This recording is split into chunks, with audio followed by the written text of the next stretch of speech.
আসসালামু আলাইকুম, সবাইকে স্বাগতম আজকের অঘোষিত ক্লাস। কারণ আমরা আজকে ঘোষণা দেইনি, হঠাৎ করে লাইভে আসলাম।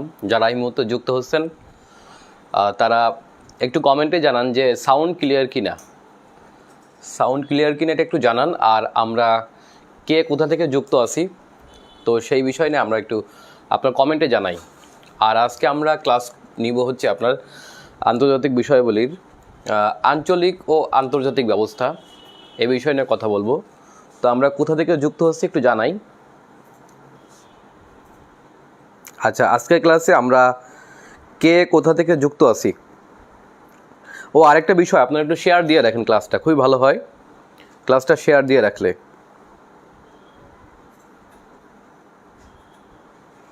আচ্ছা, ক্লাসটা একটু শেয়ার দিয়ে রাখি সবাই।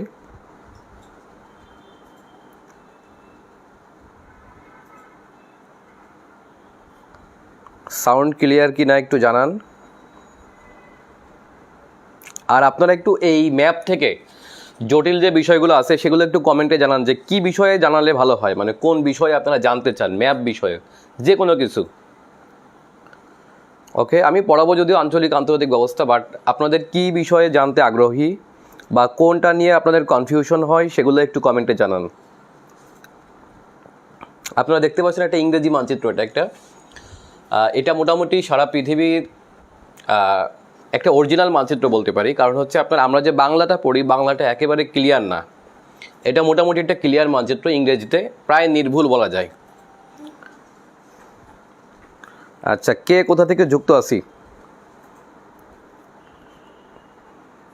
মাহবুব হোসেন শাকিল বলছেন ক্লিয়ার। আচ্ছা, মেহেদি হাসান ক্লিয়ার সিলেট থেকে। এমডি সানিদ বলছে খিলগাঁও থেকে। শ্রাবন্তী বলছে নারায়ণগঞ্জ থেকে। আচ্ছা, একটু আমরা শেয়ার দিয়ে রাখি। আচ্ছা, একটু কোন বিষয়ে বুঝালে ভালো হয় আপনারা একটু কমেন্টে জানান, কোন কোন বিষয়ে আপনাদের বেশি সমস্যা হয়।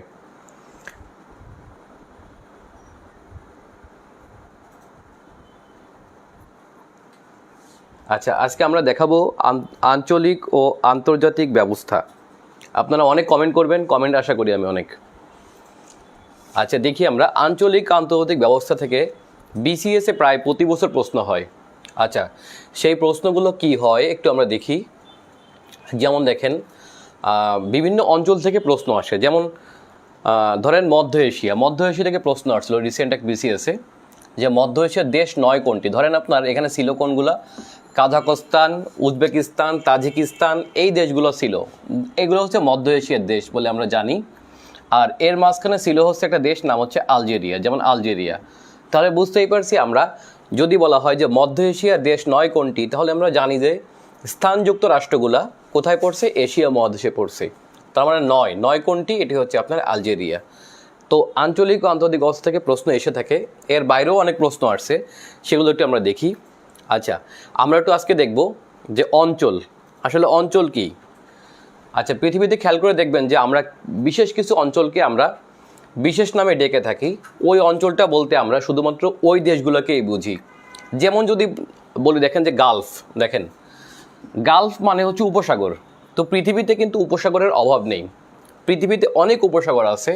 কিন্তু আমি যদি বলি শুধুমাত্র গালফ স্টেট বলা হয়, যদি বলা হয় গালফ স্টেট কোনগুলা, তাহলে কিন্তু আমার পৃথিবীর যে কোনো উপসাগর, যেমন দেখেন আমি যদি বলি মেক্সিকো কিন্তু একটা গালফ, তাই না? মেক্সিকো উপসাগরে হচ্ছে কি একটা উপসাগর। ওকে, বঙ্গোপসাগর একটা উপসাগর, দেখেন খেয়াল করে। ওমান উপসাগর একটা উপসাগর।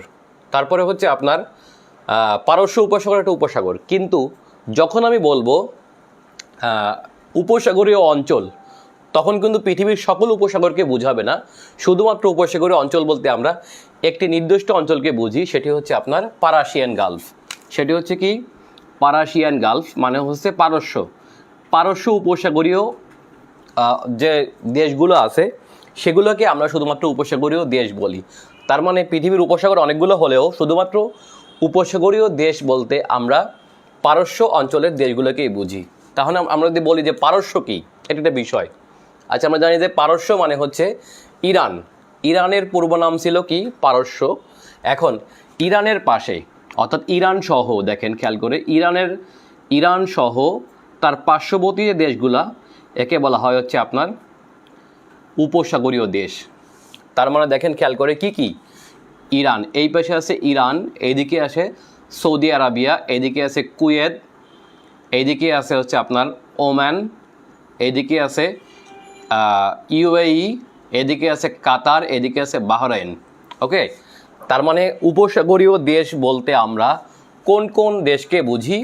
উপসাগরীয় দেশ বলতে আমরা প্রথমেই বুঝবো ইরানকে, ইরান, সৌদি আরব, কুয়েত, বাহরাইন, তারপর হচ্ছে ইউএই, ওমান, এগুলোকে বলা হয় একত্রে উপসাগরীয় দেশ। তার মানে উপসাগরীয় দেশ এটা একটা নির্দিষ্ট অঞ্চলকে আমরা বুঝি। দেখছেন খেয়াল করে? এখন দেখেন এখানেও আবার কিন্তু ভাগ আছে, এখন এখানেও আবার আমরা আরও কিছু ভাগ আছে, সেগুলো আমাদের জানতে হবে। শুধুমাত্র এখানে একটু এখানে বলে রাখা দরকার যে এই যে বিশেষ অঞ্চল, এই বিশেষ অঞ্চলকে কেন্দ্র করে গড়ে ওঠে হচ্ছে আপনার বিভিন্ন সংগঠন গড়ে ওঠে। যেমন দেখেন যে পারস্য উপসাগরীয় দেশগুলা, এই যে পারস্য উপসাগরীয় দেশগুলা বলি আমরা, এই পারস্য উপসাগরীয় দেশগুলোর একটা জোট আছে আবার, সেই জোটের নাম হচ্ছে আপনার জিসিসি। কি বলেন তো? GCC, Gulf cooperation council. একটু বলে রাখা দরকার, এগুলো রাজনীতিটা আমাদের একটু বুঝতে হবে। গালফ কোঅপারেশন কাউন্সিল, এটা হচ্ছে সংক্ষেপে জিসিসি। গালফ মানে উপসাগর, অর্থাৎ উপসাগরীয় দেশগুলোর একটা অর্থনৈতিক এবং বাণিজ্যিক সংগঠন আছে, তার নাম হচ্ছে আপনার জিসিসি। এখন দেখেন খেয়াল করে, আমরা আগেই বলছি পারস্য উপসাগর, তাহলে এই পারস্য উপসাগর নামকরণ করা হয়েছে কোন দেশের নামে? এটি অবশ্যই ইরানের নামে। কার নামে? ইরানের নামে।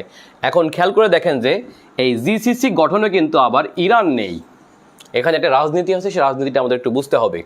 এই রাজনীতিগুলোই হচ্ছে আন্তর্জাতিক বিষয়ের জন্য অনেক বেশি গুরুত্বপূর্ণ। আচ্ছা, এখানে একটু বলে রাখা দরকার যে জিসিসি এই সংগঠনটা গঠনের উদ্যোক্তা দেশকে, এটা আমাদের একটু বুঝতে হবে।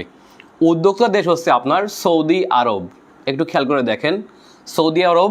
আর জিসিসির হেড অফিসের নাম হচ্ছে আপনার, হেড অফিস কোথায়? সৌদির রাজধানী রিয়াদে। এখন আমরা বুঝতেই পারছি যেহেতু সৌদি আরব এটা নিয়ন্ত্রক, সৌদি আরবে এটার হচ্ছে উদ্যোক্তা। আর আমরা সবাই জানি যে মধ্যপ্রাচ্যের দা এবং কুমড়া যদি বলে থাকে কাউকে, তাহলে অবশ্যই বলতে হবে সৌদি, ইরান। মধ্যপ্রাচ্যের আমরা সবাই জানি যে মধ্যপ্রাচ্যের দেশগুলা, ওকে, মধ্যপ্রাচ্যের দেশগুলো মূলত 3টি দেশ দ্বারা নিয়ন্ত্রিত হয়। মধ্যপ্রাচ্যের দেশ কিন্তু অনেকগুলো, আমরা জানি প্রায় 16-17টা রাষ্ট্র হবে। এই রাষ্ট্রগুলোর নিয়ন্ত্রিত হয় 3টি রাষ্ট্রকে কেন্দ্র করে, আমাদের জেনে রাখা দরকার। সেই 3টি রাষ্ট্র কে কে একটু বলেন তো, একটু কমেন্টে জানাই আমরা। মধ্যপ্রাচ্যের নিয়ন্ত্রক কে কে, অথবা মধ্যপ্রাচ্যকে নিয়ন্ত্রণ করতে চায় কোন 3টি দেশ, অথবা সেই 3টা দেশের মধ্যে হচ্ছে আপনার এই কারণে ঝামেলা বিদ্যমান, বিকজ অফ মধ্যপ্রাচ্যের নিয়ন্ত্রণ নিয়ে। আচ্ছা, মধ্যপ্রাচ্যের নিয়ন্ত্রণ নিয়ে কোন 3টি রাষ্ট্রের সাথে হচ্ছে আপনার দ্বন্দ্ব বিদ্যমান? আমরা জানি যে মধ্যপ্রাচ্যের রাষ্ট্রগুলো নিয়ে 3টি রাষ্ট্র মাথা ঘামিয়ে থাকে সব থেকে বেশি। এর একটা হচ্ছে সৌদি আরব, একটা হচ্ছে ইরান, আর একটা হচ্ছে তার্কি বা তুরস্ক। ওকে, মধ্যপ্রাচ্যের বেশিরভাগ রাষ্ট্র হচ্ছে কম বেশি এদের মিত্র, অর্থাৎ এদের ছায়াতলে চলে। সেটা কিভাবে? আমি যদি একটু খেয়াল করে দেখেন, এই যে এখানে একটা বোঝার বিষয়, জিসিসির মেম্বার যে রাষ্ট্রগুলা, এই রাষ্ট্রগুলো কিন্তু আপনার মূলত সৌদি আরবের নিয়ন্ত্রণে অথবা সৌদি আরবের ছায়াতলে চলে। অর্থাৎ সৌদি আরব যেভাবে ডিসিশন নেয়, এই রাষ্ট্রগুলো হচ্ছে সেভাবে হচ্ছে সৌদির কথায় অনেকটা ওঠে বসে, এগুলোকে বলা হয়। সুতরাং বুঝতেই পারছেন জিসিসি জোটে যেহেতু সৌদি আরব উদ্যোক্তা, সেহেতু এখানে নেই যে রাষ্ট্র, সেটি হচ্ছে আপনার ইরান। তার মানে গালফ কোঅপারেশন কাউন্সিল, যার নামে গালফ কোঅপারেশন কাউন্সিল, সেই দেশটাই নেই। সেটা হচ্ছে কোনটা? পারস্য উপসাগর। অর্থাৎ পারস্য দেশটা হচ্ছে এই জিসিসির সদস্য নয়। ওকে, আচ্ছা, এখানে একটু বলে রাখা দরকার, যেই রাষ্ট্রগুলোয় শিয়া বেশি আছে, শিয়া বুঝতেই পারছেন যেহেতু ইরান একটি শিয়া অধ্যুষিত রাষ্ট্র, সুতরাং যেই রাষ্ট্রগুলোয় শিয়া আছে সে রাষ্ট্রগুলো মূলত হচ্ছে ইরানের নিয়ন্ত্রণে চলে অথবা ইরানের ছায়াতলে চলে। সেই রাষ্ট্রগুলো কি? তারা কিন্তু আবার জিসিসির মেম্বার না।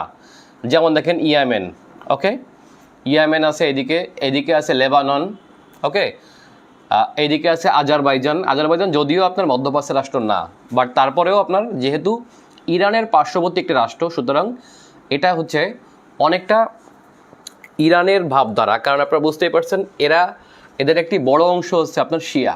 কাদের? এই আজারবাইজানের। ওকে, এটা কিন্তু মধ্যপ্রাচ্যের রাষ্ট্র না, এটা হচ্ছে মধ্য এশিয়ার রাষ্ট্র। যা হোক, এটা হচ্ছে আপনার জিসিসি। আচ্ছা, জিসিসি অঞ্চল বা পারস্য উপসাগর অঞ্চল আমরা এই মুহূর্তে দেখলাম। আচ্ছা, এবার আমরা আরেকটা বিষয় দেখব। দেখেন, এই জিসিসির ভিতরেই আরেকটা রাষ্ট্র, আরেকটা অঞ্চল আমাদের বোঝা উচিত, সেটা হচ্ছে আপনার আরব উপদ্বীপ। আচ্ছা, এখন আগে বলে রাখা দরকার উপদ্বীপটা কি। উপদ্বীপ বলতে বোঝানো হয় যার তিন দিকে জল থাকবে আর একদিকে স্থলভাগের সাথে হচ্ছে যুক্ত থাকবে, সেরকম ভূখণ্ডকে বলা হবে উপদ্বীপ। আবারও বলি, যার তিন দিকে জল, বুঝতেই পারছেন। একটু খেয়াল করে দেখেন, সৌদি আরবের পশ্চিম দিকে গেলে রেড সি, এদিকে গেলে হচ্ছে আপনার এডেন উপসাগর, এদিকে গেলে হচ্ছে আপনার আরব সাগর, এদিকে গেলে হচ্ছে গালফ অফ ওমান, আর এদিকে হচ্ছে আপনার পারাসিয়ান গালফ। তার মানে তিন দিকে সমুদ্র আর এক পাশে হচ্ছে স্থলভাগ দ্বারা যুক্ত। এই ধরনের ভূখণ্ডকে বলা হয় কি? উপদ্বীপ বলা হয়। এই ধরনের ভূখণ্ড কি বলা হয়? উপদ্বীপ বলা হয়। যেমন দেখেন, খেয়াল করে, এটা একটা উপদ্বীপ, তার মানে আরাবিয়ান উপদ্বীপ। এখন আরব উপদ্বীপ বলতে আমরা কোন কোন দেশকে বুঝি? দেখেন খেয়াল করে, আরব উপদ্বীপ বলতে এখানে আমরা একটু আগে যে জিসিসি অঞ্চলটা দেখছি, এই জিসিসি অঞ্চলের সাথে একটা রাষ্ট্র যুক্ত হবে, সেটা হচ্ছে ইয়েমেন। সেটা হচ্ছে কি? ইয়েমেন কিন্তু আপনার জিসিসির মেম্বার না, আমরা আগে দেখছি ইয়েমেন জিসিসির মেম্বার না। কিন্তু আমি যখন বলবো আরব উপদ্বীপ, তখন কিন্তু আবার ইয়েমেনটা মাঝখানে চলে আসবে। তার মানে আরব উপদ্বীপ বলতে বৃহত্তর কোন কোন দেশকে আমরা বুঝি, সেটি হচ্ছে আপনার সৌদি আরব, ইয়েমেন কিন্তু আগে ছিল না, মনে রাখতে হবে। ইয়েমেন জিসিসির মেম্বার না, তবে ইয়েমেন কিন্তু আরব উপদ্বীপের রাষ্ট্র, এটা মনে রাখতে হবে। আচ্ছা, ওমান, ইউএই, তারপর হচ্ছে কাতার। আচ্ছা, কাতার আর বাহরাইন তো আপনার একটা দ্বীপ। বাহরাইনও কিন্তু আপনার এই আরব উপদ্বীপের রাষ্ট্র না। আরেকটা আছে এদিকে কুয়েত। ওকে, তাহলে কুয়েত, সৌদি আরব, ইয়েমেন, ওমান, ইউএই, কাতার, এই রাষ্ট্রগুলোকে একত্রে বলা হয় কি? আরব উপদ্বীপের রাষ্ট্র। ওকে, আর এইদিকে আপনার সিরিয়া এবং ইরাকের কিছু অংশ পড়ছে, বাট পুরো দেশ পড়েনি বলে এটাকে আরব উপদ্বীপ বলা যাবে না। তাহলে আরব উপদ্বীপ বলতে আমরা কোন কোন দেশকে বুঝি? সেটি হচ্ছে এখানে যুক্ত হবে ইয়েমেন। ওকে, জিসিসির সাথে আমাদের ইয়েমেন যুক্ত করলে একটা রাষ্ট্র বেড়ে যাবে, আর এখান থেকে কমে যাবে বাহরাইন। কেন বাহরাইন কমবে? কারণ বাহরাইন কিন্তু একটা দ্বীপ রাষ্ট্র। বাহরাইন নিজে একটা দ্বীপ, ছোট একটা দ্বীপ, এটা কিন্তু উপদ্বীপ না। সো আরব উপদ্বীপে পড়েনি কোনটা? এটি হচ্ছে বাহরাইন।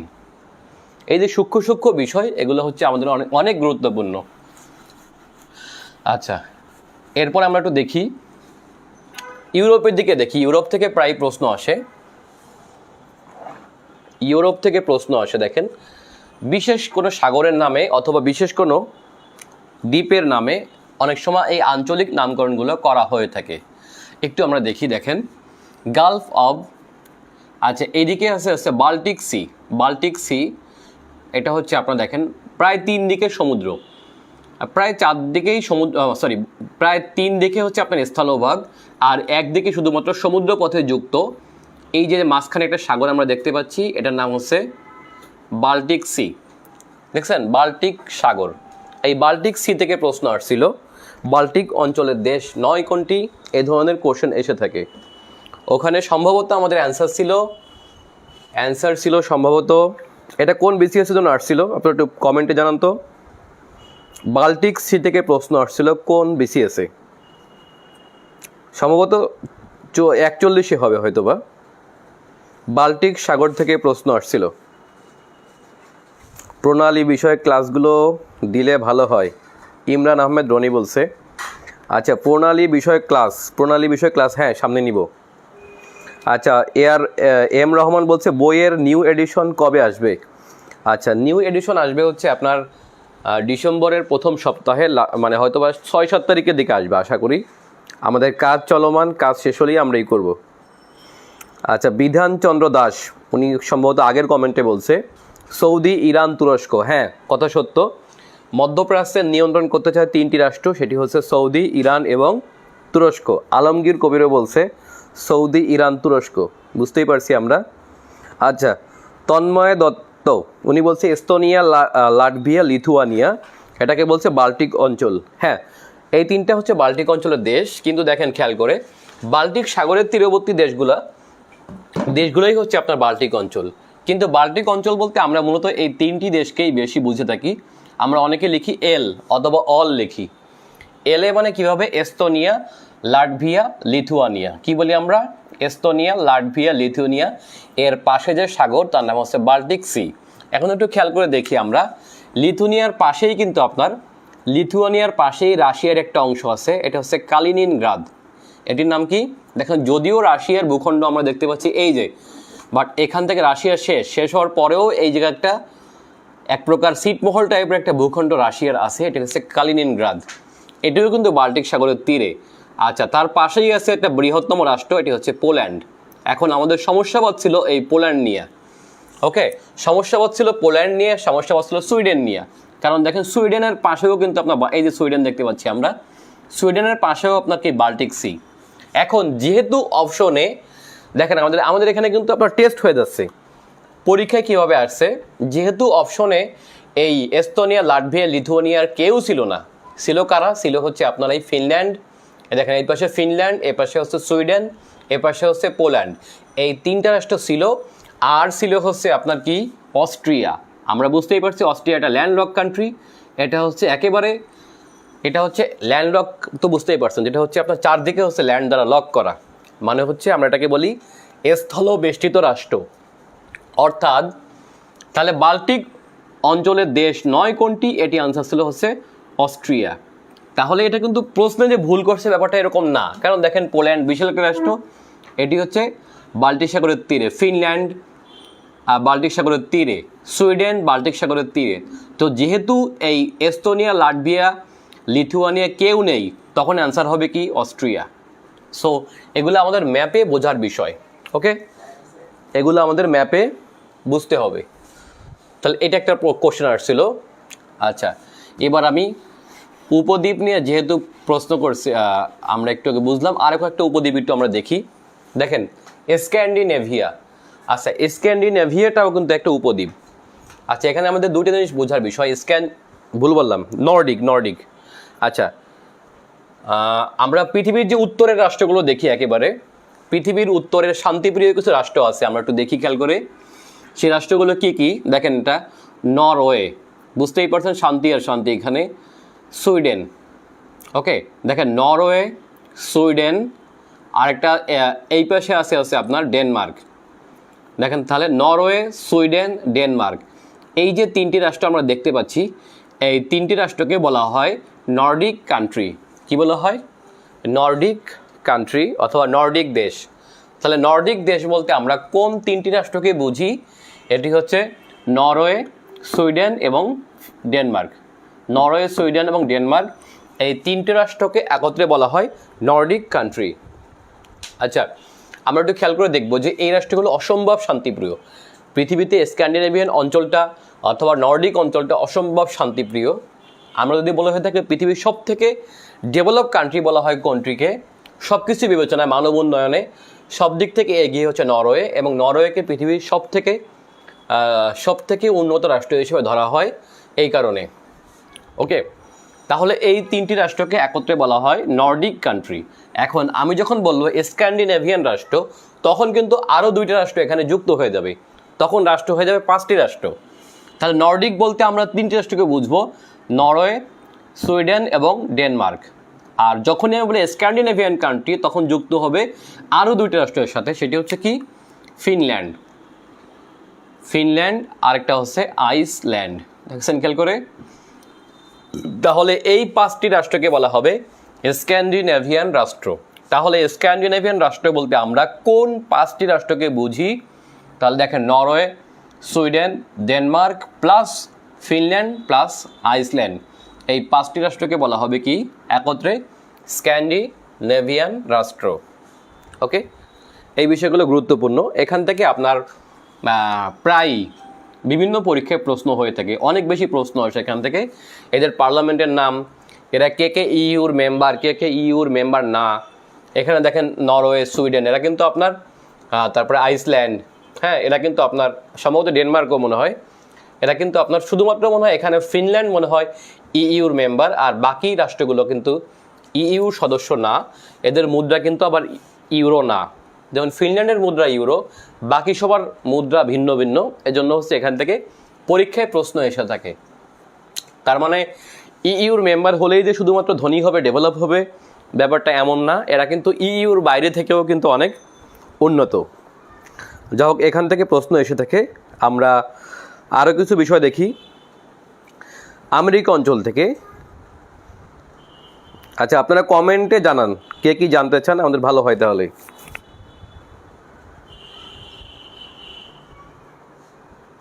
আচ্ছা, এনেকে একজন বলছে আপনি কি ক্যামেরা দিয়ে ভিডিও করেন? আচ্ছা না, আমি ক্যামেরা থেকে ভিডিও করি না, ফোন থেকে।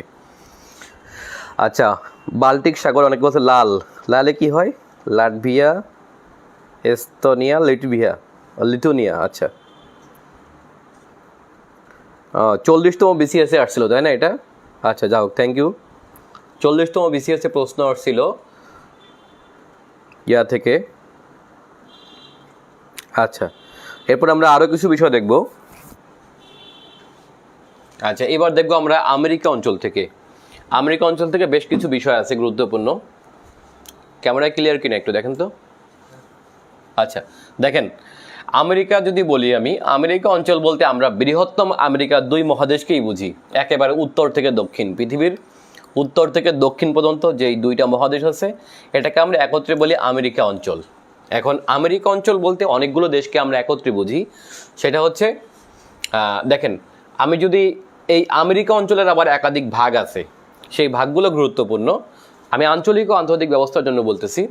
এখান থেকে কি কি বিষয় গুরুত্বপূর্ণ দেখেন। যদি আমি বলি আমেরিকা অঞ্চলের উত্তর আমেরিকা, এখন দেখেন এখানে মহাদেশ 2টা, একটা হচ্ছে দক্ষিণ আমেরিকা মহাদেশ, এই যে সবুজ কালারে দেখতে পাচ্ছেন আপনারা, এই সবুজ কালারের যে মহাদেশটা আমরা দেখতে পাচ্ছি এটি হচ্ছে দক্ষিণ আমেরিকা মহাদেশ। এটা আমরা সবাই জানি। এখানে মোট 12টি স্বাধীন রাষ্ট্র আছে, এটাও সবাই আমরা জানি। আর দেখেন এই যে আপনার গ্রে কালারের যে রাষ্ট্রটি দেখতে পাচ্ছেন আপনারা, এটি হচ্ছে আপনার উত্তর আমেরিকা মহাদেশ। এখন আমরা বুঝতে পারলাম এখানে 2টা মহাদেশ, উত্তর আমেরিকা মহাদেশ এবং দক্ষিণ আমেরিকা মহাদেশ। ওকে, এই উত্তর আমেরিকা মহাদেশে স্বাধীন দেশ আছে 23টি, আর দক্ষিণ আমেরিকা আছে মোট 12টি। তাহলে কত হলো? 23 আর 12, 35টি স্বাধীন দেশ আছে এই 2 মহাদেশে। এখন এখানে আবার একাধিক আঞ্চলিক ভাগ আছে, সেই আঞ্চলিক ভাগগুলো গুরুত্বপূর্ণ। এবং এখানে যে আঞ্চলিক ভাগগুলো আছে এগুলোর ক্ষেত্রে হচ্ছে আপনার উপনিবেশিক একটা মিল আছে। যেমন লাতিন আমেরিকার দেশগুলো বেশিরভাগ হচ্ছে আপনার স্প্যানিশ উপনিবেশ। উত্তর আমেরিকার দেশগুলো এগুলো হচ্ছে ব্রিটিশ উপনিবেশ। এখন বুঝতেই পারছি এই মহাদেশে একটা বিশাল অঞ্চল হচ্ছে আপনার 2টা দেশই আপনার দখল করে আছে। সেটি হচ্ছে কানাডা, পৃথিবীর 2য় বৃহত্তম রাষ্ট্র, আর একটা হচ্ছে মার্কিন যুক্তরাষ্ট্র, এটি হচ্ছে পৃথিবীর 3য় বৃহত্তম রাষ্ট্র।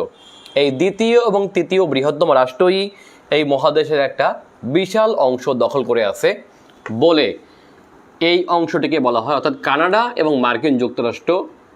মনে রাখা দরকার, কানাডা এবং মার্কিন যুক্তরাষ্ট্র এই 2টি রাষ্ট্রকে বলা হয় উত্তর আমেরিকার দেশ। দেখেন খেয়াল করে, উত্তর আমেরিকা মহাদেশ বললে কিন্তু এখান থেকে এই পর্যন্ত আসবে, বাট উত্তর আমেরিকা মহাদেশের উত্তর আমেরিকার দেশ বললে আমরা 2টা রাষ্ট্রকে বুঝবো, একটা হচ্ছে কানাডা আর একটা হচ্ছে মার্কিন যুক্তরাষ্ট্র। ওকে, এবং বুঝতেই পারছেন এই 2টাই হচ্ছে আপনার সাবেক ব্রিটিশ উপনিবেশ। সাবেক কি উপনিবেশ? এই দেখেন মাত্র ছোট একটি রাষ্ট্র ব্রিটেন, এই ব্রিটেনের উপনিবেশ ছিল এই বিশাল এক ভূখণ্ড। এবং আজকের যারা আমেরিকান অথবা আজকের যারা মার্কিনী, এদের বেশিরভাগ অংশ হচ্ছে আপনার ইংলিশ, অর্থাৎ ইংলিশ থেকে অথবা ইংলিশ বংশোদ্ভূত বেশিরভাগ লোকই এখানে বসবাস করে। ঠিক আছে, এটা ছিল ব্রিটিশ উপনিবেশ। তাহলে এটা গেল উত্তর আমেরিকা মহাদেশের উত্তর আমেরিকা। ওকে, উত্তর আমেরিকা বলতে এই ইংরেজি ভাষাভাষী অঞ্চলটিকে আমরা বুঝবো। যদিও এখানে কিছু কিছু বিষয় আছে, যেমন লুইজিয়ানা অথবা কানাডার কিছু কিছু প্রদেশ আছে যেগুলো হচ্ছে একসময় ফ্রান্সের ছিল অথবা স্পেনের ছিল, সেগুলো এখন আমি আলাদাভাবে দেখাচ্ছি না, সামগ্রিকভাবে এটাকে বলা হয় হচ্ছে আপনার ব্রিটিশ উপনিবেশ। ওকে, তাহলে এটা আমরা দেখলাম। এবার একটু দেখবো আমরা লাতিন আমেরিকা।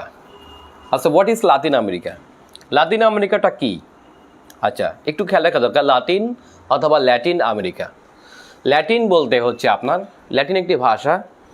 দেখেন, ল্যাটিন ভাষাভাষী অঞ্চল বলতে মূলত আমরা বর্তমান যে স্পেন, একটু খেয়াল করে দেখি, বর্তমান যে স্পেন, এটা হচ্ছে স্পেন, আর বর্তমান যে পর্তুগাল। ওকে, এই যে স্পেনের ভাষা হচ্ছে আপনার স্প্যানিশ, আর পর্তুগালের ভাষা হচ্ছে পর্তুগিজ। অর্থাৎ এই ল্যাটিন ভাষার কয়েকটি শাখা ভাষা আছে। ল্যাটিন একটি প্রাচীন ভাষা। এই ভাষার বর্তমান শাখা কারা কারা? ল্যাটিন ভাষার শাখা হচ্ছে আপনার স্প্যানিশ, পর্তুগিজ, তারপর হচ্ছে আপনার এদিকে আছে রোমান, হ্যাঁ, ফরাসি, তারপর হচ্ছে এই যে বর্তমান ইংরেজি। এগুলো বেশিরভাগ হচ্ছে আপনার এই ল্যাটিন ভাষার শাখা থেকে আসছে। অর্থাৎ ল্যাটিন ভাষাভাষী অঞ্চলগুলা, এখন ল্যাটিন ভাষাভাষী অঞ্চল অর্থাৎ ল্যাটিনদের উপনিবেশ বলতে আমরা কোন কোন দেশকে বুঝি একটু দেখি। দেখেন, স্পেন, এখানে বেশিরভাগ রাষ্ট্রগুলো হচ্ছে আপনার স্প্যানিশ উপনিবেশ। এই যে স্পেন। আচ্ছা, একটু খেয়াল করে দেখি, আমেরিকা যুক্তরাষ্ট্রের পরেই শুরু হচ্ছে আপনার বিশাল রাষ্ট্র, এটা হচ্ছে মেক্সিকো। ওকে, এই মেক্সিকো সহ মধ্য আমেরিকার যে বাকি রাষ্ট্রগুলো আছে, যেমন কি বেলিজ, তাহলে Mexico, Belize, Guatemala, Honduras, Nicaragua, Costa Rica, আর হচ্ছে পানামা। দেখেন খেয়াল করে এখানেই কয়টি রাষ্ট্র আমি পেলাম একসাথে? 1টা, 2টা, 3টা, 4টা, 5টা, 6টা, 7টা। ঠিক আছে, এই যে রাষ্ট্রগুলো আমরা দেখতে পাচ্ছি, এইগুলোকে বলা হয় মধ্য আমেরিকার রাষ্ট্র। একটু খেয়াল করে দেখেন, মধ্য আমেরিকা বলতে আমরা কোনটিকে বুঝি?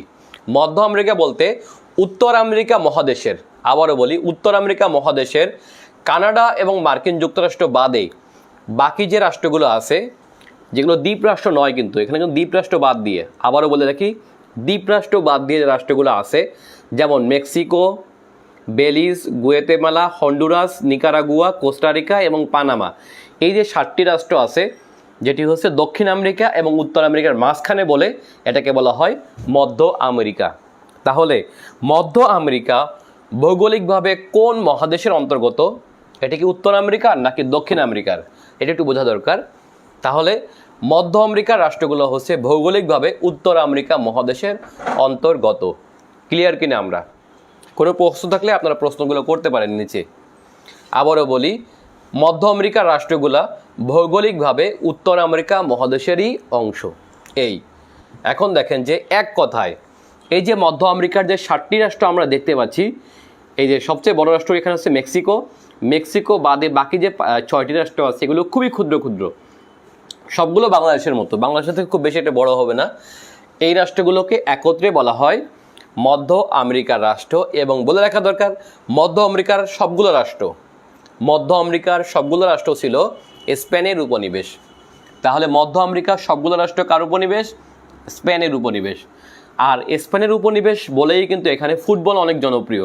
আমরা সবাই জানি যে এই মধ্য আমেরিকার প্রায় সবাই রাষ্ট্র, ছোটো রাষ্ট্র হলেও Panama, Mexico, Guatemala, Nicaragua, Costa Rica, এরা সবাই কিন্তু ভালো ফুটবল খেলে। যেহেতু স্পেন ভালো ফুটবল খেলে, সেহেতু এরাও ভালো ফুটবল খেলে।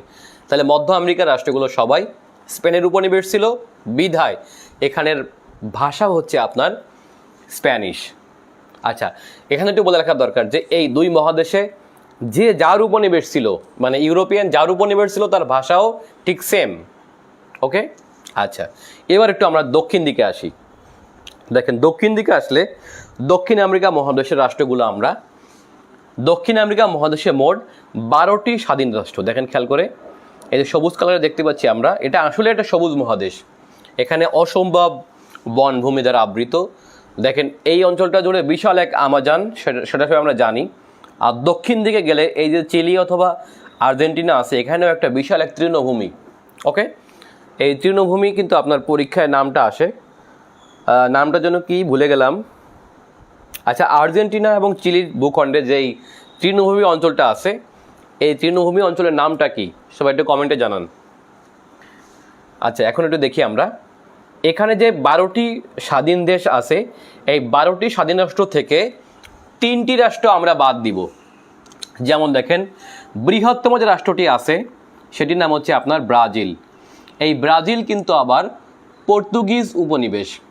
আবারও বলি, ব্রাজিল হচ্ছে পর্তুগালের উপনিবেশ। দেখেন এই যে ছোট একটি পর্তুগাল, এই ছোট পর্তুগালের উপনিবেশ ছিল বৃহত্তম ব্রাজিল। খেয়াল করে দেখেন আপনারা, বিশাল এক ব্যাপার। পর্তুগালের লোক হচ্ছে 1 থেকে 2 কোটি, আর ব্রাজিলের লোক এখন প্রায় 24 থেকে 25 কোটি। তার মানে এই বিশাল একটা রাষ্ট্র শাসন করতে একসময়কে এই পর্তুগাল। ওকে, এই পর্তুগিজ উপনিবেশ ব্রাজিল বাদে। আচ্ছা, আর এইদিকে আছে গায়ানা। আচ্ছা, গায়ানা ছিল হচ্ছে ব্রিটিশ উপনিবেশ। আর এইদিকে আছে সুরিনাম। সুরিনাম ছিল হচ্ছে ডাচ উপনিবেশ। ডাচ মানে নেদারল্যান্ড, এই যে। ওকে, এই সুরিনাম ছিল ডাচ উপনিবেশ। তাহলে আমরা এখান থেকে 3টি রাষ্ট্র আমরা বাদ দিব। খেয়াল করে দেখেন কি কি। ব্রাজিল পর্তুগিজ উপনিবেশ, আচ্ছা গায়ানা ব্রিটিশ উপনিবেশ, আর সুরিনাম ছিল ডাচ উপনিবেশ। বাকি যে 9টি রাষ্ট্র আমরা দেখতে পাচ্ছি সেটি কি কি? আর্জেন্টিনা, তারপর হচ্ছে Uruguay, Paraguay, Bolivia, Peru, Ecuador, Colombia, Venezuela. এই যে রাষ্ট্রগুলো আমরা দেখতে পাচ্ছি, বাকি যে 9টি রাষ্ট্র, এই 9টি রাষ্ট্র খেয়াল করে দেখবেন এটি ছিল হচ্ছে এই যে 9টি একটু সীমানা আমি এঁকে দিলাম।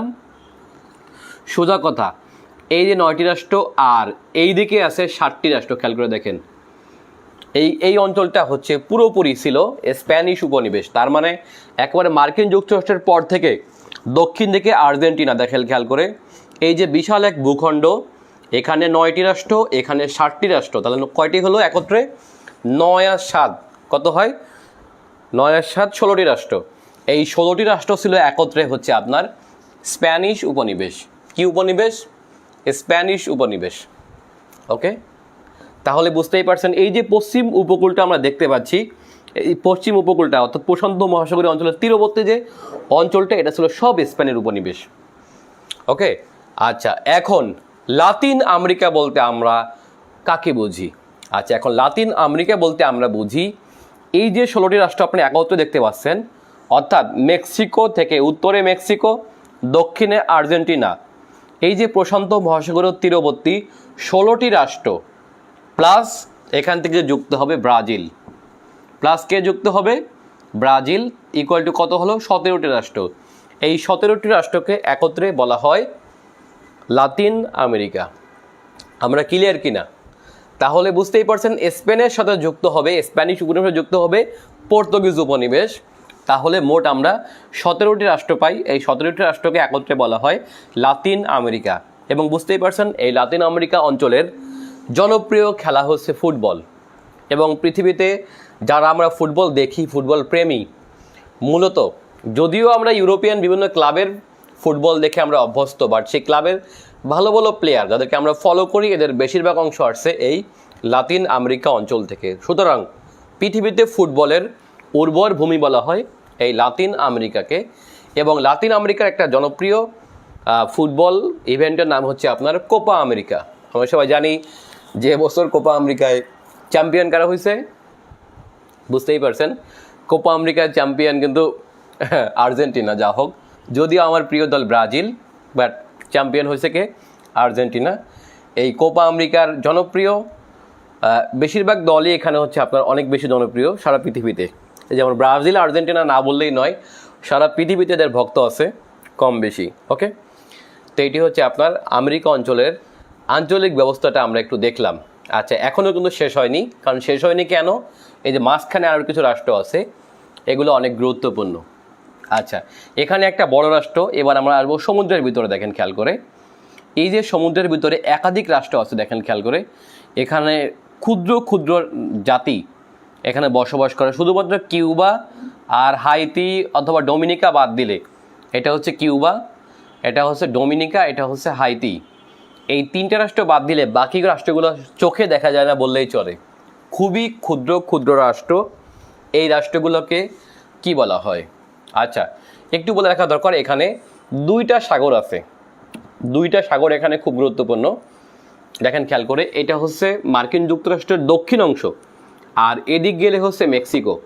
ওকে, এই দেখেন গোল প্রায় 3 দিকে সমুদ্র, কারণ এইদিকে সমুদ্র, এইদিকে সমুদ্র, এইদিকে সমুদ্র, মাঝখানে শুধুমাত্র এই যে অল্প একটু জায়গা আছে, এপাশে আবার কিউবা। এখানে মূল আটলান্টিকের সাথে যুক্ত, এখান থেকেও আটলান্টিকে যুক্ত। তাহলে এই যে তিন দিকে স্থল, একদিকে জল, এই ধরনের সমুদ্রকে বলা হয় গালফ বলা হয়। কি বলা হয় এটাকে? গালফ। তাহলে গালফ অফ মেক্সিকো, যেহেতু এর তীরবর্তী দেশের নাম মেক্সিকো, সেহেতু এই সমুদ্রের নাম হচ্ছে গালফ অফ মেক্সিকো। ওকে, আচ্ছা, গালফ অফ মেক্সিকো এর তীরে হচ্ছে মার্কিন যুক্তরাষ্ট্র এবং আরও একটা ভূখণ্ড আছে, সেটি হচ্ছে মেক্সিকো।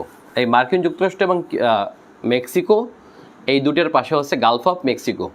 আচ্ছা, এবার দেখবো আমরা ক্যারিবিয়ান সিটা কি। ক্যারিবিয়ান সাগর অথবা ক্যারিবীয় অঞ্চল বলা হয়। আচ্ছা, এখানে ক্যারিবীয় অঞ্চল বলতে আমরা কোন কোন ভূখণ্ডকে বুঝি? ক্যারিবীয় সাগর দেখেন, এই যে আমরা দেখতে পাচ্ছি মধ্য আমেরিকা, মধ্য আমেরিকার পাশে দেখেন এপাশে কিউবা, এপাশে ডোমিনিকা, আর এপাশে একাধিক ক্ষুদ্র ক্ষুদ্র দ্বীপ আছে, আর এ পাশে হচ্ছে ভেনেজুয়েলা, আর এ পাশে আছে কলম্বিয়া। এর মাঝখানে এই যে সাগরটা আমরা দেখতে পাচ্ছি, দেখেন এই সাগরটার নাম হচ্ছে ক্যারিবিয়ান সি অথবা ক্যারিবীয় সাগর। তার মানে ক্যারিবিয়ান সির তীরে অবস্থিত রাষ্ট্রগুলোকে বলা হয় ক্যারিবীয় অঞ্চল বলা হয়। আবারও বলি, ক্যারিবীয় সির তীরে অবস্থিত রাষ্ট্রগুলোকে একত্রে বলা হয় ক্যারিবীয় অঞ্চল। এখন ক্যারিবীয় রাষ্ট্র কারা কারা? ক্যারিবীয় রাষ্ট্র হচ্ছে Cuba, okay, Cuba, Jamaica, Haiti, Dominica, Puerto, তারপর হচ্ছে ডোমিনিকা, অ্যান্টিগুয়া অ্যান্ড বারমুডা, তারপর হচ্ছে Trinidad and Tobago.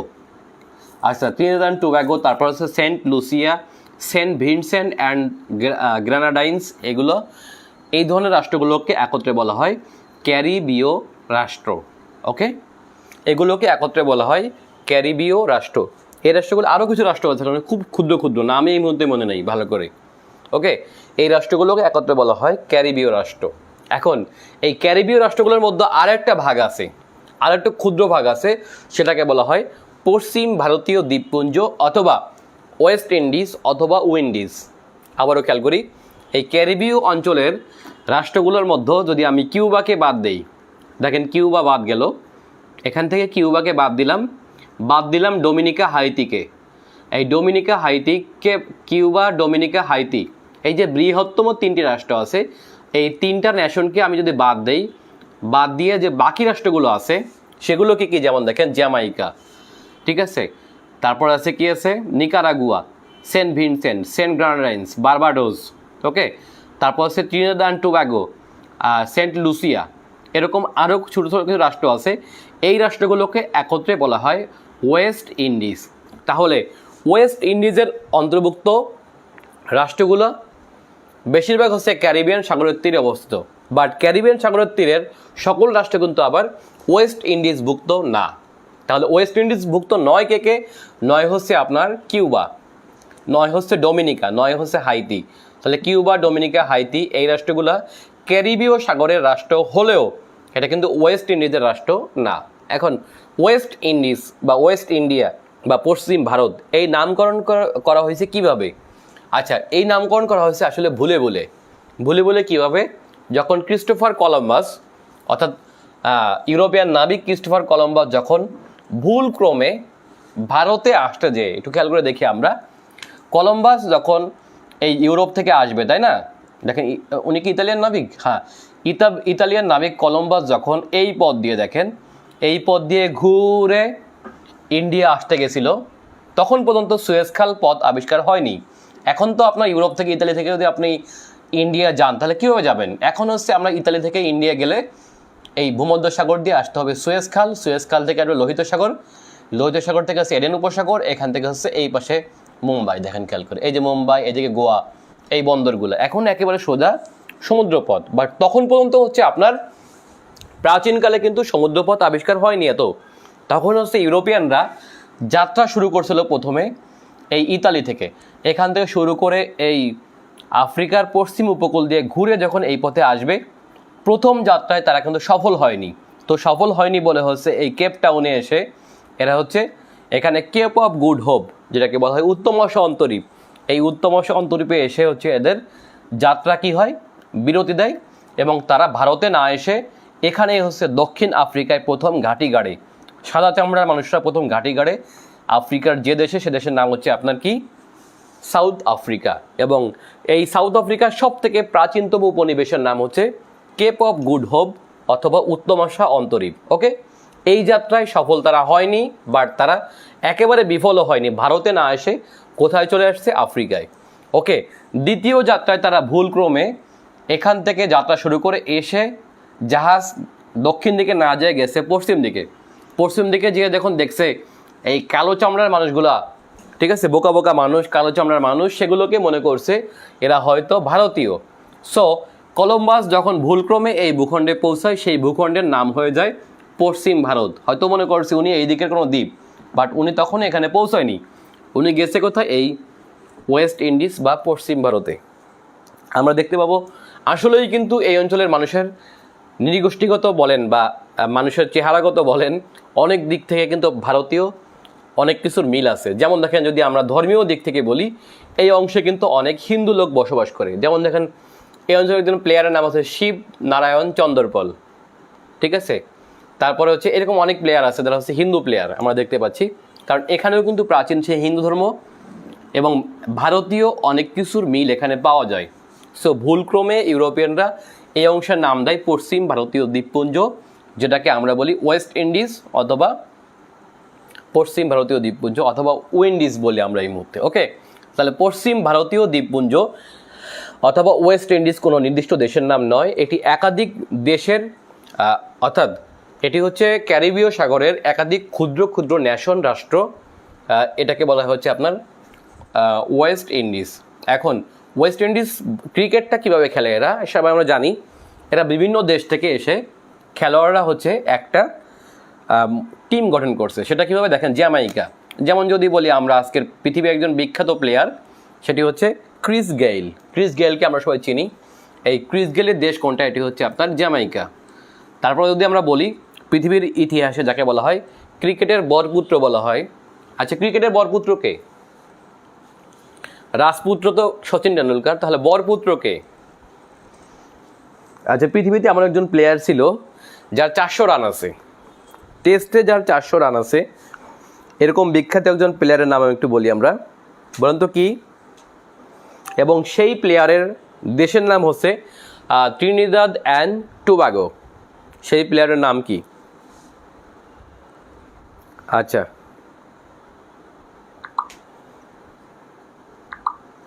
Trinidad and Tobago. আচ্ছা একজন বলছে বিধানচন্দ্র দাস। ইঙ্গো মার্কিন বলতে কি বোঝায়? আচ্ছা ইঙ্গো মার্কিন একটু দেখাই 1 মিনিট পরে। আচ্ছা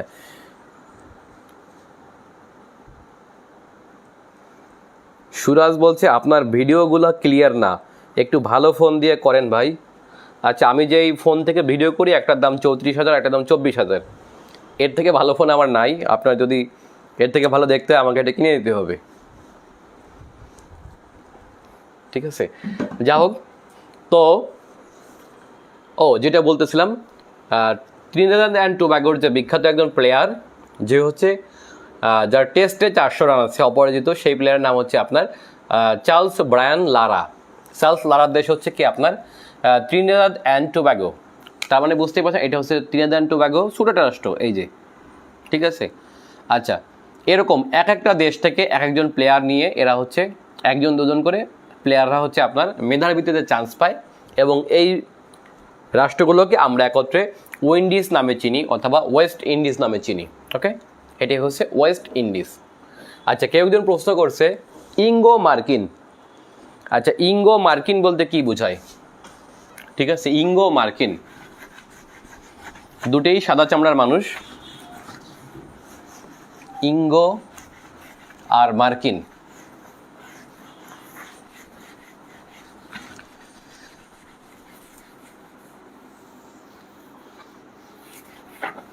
আচ্ছা ইঙ্গো আর হচ্ছে মার্কিন। আচ্ছা ইঙ্গো বলতে বোঝানো হয় ইংল্যান্ডকে, ইংল্যান্ড থেকে আসছে ইঙ্গো, আর মার্কিন তো বুঝতেই পারছেন মার্কিন যুক্তরাষ্ট্র, অর্থাৎ ইংলিশ এবং মার্কিন যুক্তরাষ্ট্রকে একত্রে বলা হয় ইঙ্গো মার্কিন। আচ্ছা এদের সাথে যে মিলটা কোথায় বুঝতেই পারছেন, চামড়ায় মিল, ভাষায় মিল, টাকায় মিল, কথায় মিল, চেহারায় মিল। অর্থাৎ আজকে ইঙ্গো মার্কিন, ইঙ্গো মানে হচ্ছে ইংল্যান্ড, এটা হচ্ছে ব্রিটেন, ব্রিটেনের একটা অংশ হচ্ছে। আচ্ছা, ব্রিটেনের যে মানুষগুলো সাদা চামড়ার, সবাই সাদা চামড়ার এখানে, বাট যারা হচ্ছে মূলত ইংলিশ, আবার একটু বলে রাখা দরকার, সকল ব্রিটিশ কিন্তু ইংলিশ না, ওকে, সকল ব্রিটিশ ইংলিশ না, বাট আচ্ছা ব্রিটিশ কারা? ব্রিটিশ মানে হচ্ছে এই যে আমরা ব্রিটেনকে বুঝি, ব্রিটেন বলতে 4টি অঙ্গরাজ্য, অর্থাৎ ইংল্যান্ড, ওয়েলস, স্কটল্যান্ড আর উত্তর আয়ারল্যান্ড, ঠিক আছে? এই 4টি ভূখণ্ড নিয়ে হচ্ছে আপনার ব্রিটেন অথবা গ্রেট ব্রিটেন, ওকে। আচ্ছা, এখান থেকে আবার বৃহত্তম যে প্রদেশটি আমরা বলি, সেই প্রদেশটির নাম হচ্ছে আপনার ইংল্যান্ড। এই যে প্রদেশটা আমরা দেখতে পাচ্ছি, এটি হচ্ছে আপনার মূলত ইংল্যান্ড। এখন পৃথিবীতে সকল যে ব্রিটিশ বলতে আমরা যাদেরকে বুঝি, হ্যাঁ, এই ব্রিটিশরাই কিন্তু আপনার সকল জায়গায় উপনিবেশ স্থাপন করে নাই। মূলত হচ্ছে পৃথিবীতে আজকের যারা ইংলিশ ভাষাভাষী অংশ আমরা পৃথিবীতে দেখি, ইংরেজি ভাষাভাষী, এটা কিন্তু শুধুমাত্র সকল ব্রিটিশরা এই উপনিবেশ স্থাপন করে নাই, শুধুমাত্র ইংলিশরা, অর্থাৎ যারা হচ্ছে ইংল্যান্ডের অধিবাসী, এই 4টি অঙ্গরাজ্য থেকে যারা হচ্ছে মূলত ইংলিশ, এরাই হচ্ছে পৃথিবীতে চড়ে বেড়াইছে। অর্থাৎ আজকের যে আমেরিকান বলি, আজকের যে কানাডিয়ান বলি, হ্যাঁ, আজকের যে অস্ট্রেলিয়ান বলি আমরা, আজকের যে নিউজিল্যান্ড বলি, অথবা আজকের যারা সাউথ আফ্রিকান, এখানকার যারা সাদা চামড়ার মানুষ, এদের বেশিরভাগ আসছে হচ্ছে এই ইংল্যান্ড থেকে। কোন জায়গা থেকে আসছে? বেশিরভাগ আসছে এই ইংল্যান্ড প্রদেশ থেকে, ওকে। এবং পৃথিবীতে মূলত যে শিল্প বিপ্লব বলি, অথবা আপনার অনেকগুলো গুরুত্বপূর্ণ আবিষ্কার বলি, সেই আবিষ্কার কিন্তু মূলত এদের হাত ধরেই আসছে, এই ইংরেজদের হাত ধরে। সুতরাং এই ইংরেজরা হচ্ছে আপনার পৃথিবীতে অনেক উপনিবেশ স্থাপন করছে, মূলত হচ্ছে এই ইংলিশরা, নট পুরো ব্রিটিশরা কিন্তু এতটা অত্যাচারী ছিল না, ওকে। তাহলে ইঙ্গো মার্কিন বলতে বোঝানো হয় এই ইংল্যান্ড এবং মার্কিন যুক্তরাষ্ট্রকে, অর্থাৎ ইংল্যান্ড এবং মার্কিন যুক্তরাষ্ট্র অধিবাসীকে একত্রে বলা হয় ইঙ্গো মার্কিন, ওকে। এই যেমন ইরাক হামলাকে আমরা বলি ইঙ্গো মার্কিন হামলা, অর্থাৎ ইংল্যান্ড এবং মার্কিনদের যৌথ হামলা, এটাকে বলা হয় ইঙ্গো মার্কিন। তাহলে আমেরিকা অঞ্চল মোটামুটি আমরা দেখলাম। এবার একটু আসি আমাদের দিকে, আমাদের বলতে দক্ষিণ এশিয়ার দিকে আসি আমরা। আচ্ছা, বোর হচ্ছেন কিনা? ক্লাস কি খুব বেশি হয়ে যাচ্ছে? আচ্ছা, আমার কিন্তু পেইড ব্যাচ শুরু হয়েছে, আপনারা সবাই জানেন যারা এখানে আছেন। আমার ইতিমধ্যে প্রায় 32 জন আমার পেইড ব্যাচে ভর্তি হয়েছেন। আমরা 5 তারিখ থেকে, ডিসেম্বরের 5-6 তারিখ থেকে আমরা যখন আমাদের বইটা বের হয়ে যাবে, কারেন্ট অ্যাফেয়ার্স ম্যানুয়াল, তারপর থেকে আমরা এই পেইড ব্যাচে আমরা রেগুলার ক্লাস শুরু করব। অর্থাৎ যারা ভর্তি হতে চান তারা ভর্তি হয়ে যেতে পারেন, ইনশাল্লাহ ভালো ক্লাস হবে। আমরা পুরো সিলেবাস শেষ করব। বিসিএসে যে 200 মার্কসের সিলেবাস, এখান থেকে 80+ মার্কসের সিলেবাস শেষ করে দিব আমি এই পড়ানোর মাধ্যমে। এখানে বাংলাদেশের ক্লাস হবে, বাংলাদেশের ইতিহাস নিয়ে ক্লাস হবে, আন্তর্জাতিক হবে, ভূগোল হবে, প্রযুক্তি হবে। আচ্ছা, এর পাশাপাশি আমরা বাংলা সাহিত্যটাও যুক্ত করছি এবছর। সুতরাং যারা ভর্তি হতে চান এই ক্লাসে ভর্তি হয়ে যান। আচ্ছা, ভর্তি ফি 2000 টাকা। আর যারা ভর্তি হবেন তারা কিভাবে ভর্তি হবেন? আচ্ছা, ভর্তি হলে আপনার ভর্তি হওয়ার জন্য আমাকে ইনবক্সে আপনারা একটু নক দিবেন, অথবা আমার ফোন নাম্বার দেওয়া থাকবে কমেন্টে, আপনারা ওই ফোন নম্বরে যোগাযোগ করে আপনারা ভর্তি হয়ে যাবেন। আর ভর্তি ফি কত? ভর্তি ফি হচ্ছে আপনার 2000 টাকা। আচ্ছা, এখানে আমরা বই ফ্রি দিব। আমার প্রায় 300 টাকার একটা বই, কারেন্ট অ্যাফেয়ার্স ম্যানুয়াল, এবার প্রায় 500 পৃষ্ঠার মতো হবে। এই 500 পৃষ্ঠার বইটা ফ্রি পাবেন, সাথে কুরিয়ার চার্জ দিতে হবে না, ওকে। তার মানে হচ্ছে এখানে আপনার 300 টাকা একটা অ্যাডভান্টেজ পাচ্ছেন। আর বাকি থাকে কত? 1700 টাকা। এই 1700 টাকা হচ্ছে আমি কোর্স ফিটা নিচ্ছি। তার জন্য আপনার প্রায় 100টা আমরা পরীক্ষা নিব।